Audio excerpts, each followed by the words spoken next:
भारतीय लोकशाही न्यूजमध्ये आपले स्वागत. कार्यकारी संपादक आकाश जळके. रात्रीचा काळोख, घनसावंगी फाटा, सगळं काही शांत, पण हवेत एक संशयाची चाहूल. स्थानिक गुन्हे शाखेला मिळते गुप्त माहिती. काही जण मोठा माल घेऊन अंबडकडे येत आहेत. क्षणाचाही विलंब न करता पोलीस निरीक्षक संतोष घोडके यांच्या नेतृत्वाखाली टीम होते सज्ज. सापळा रचला जातो. काही वेळातच 2 मोटरसायकली वेगाने येताना दिसतात. पोलिसांची नजर रोखलेली आणि अचानक कारवाई. क्षणातच 4ही आरोपींना वेढा आणि उघड होतं एक मोठं रॅकेट.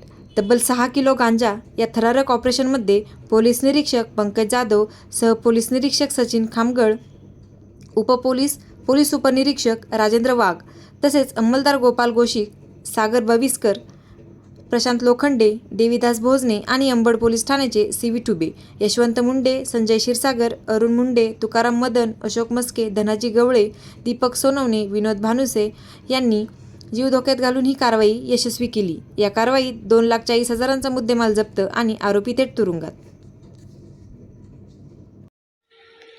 काल दिनांक 19/3/2026 रोजी LCBच्या टीमला एक माहिती मिळाली की अंबड घनसावंगी रोडवर काही जण गांजाची वाहतूक करणार आहेत किंवा अशी माहिती मिळाली.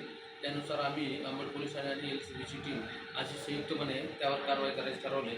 सर्व कायदेशीर बाबीची पूर्तता करून आम्ही अंबड घनसावंगी रोडवर गेलो असता घनसावंगीच्या दिशेने अंबडकडे येताना 2 मोटरसायकल संशयितरित्या मिळून आल्या. आम्ही त्यांना पकडून त्यांच्याकडं पंचासमक्ष त्यांची चौकशी केली आणि झडती घेतली असं त्यांच्याकडे आम्हाला जवळपास 6 किलो गांजा आणि 2 मोटरसायकल असा मुद्देमाल मिळून आला.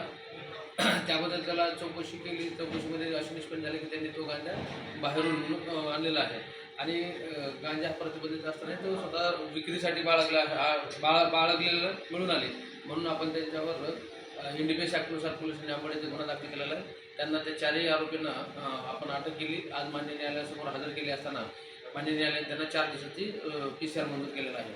अधिक तपास चालू असून हा गांजा कुठून आणला, कोणाला देणार होते, आणखी इतर याचा सखोल तपास चालू आहे.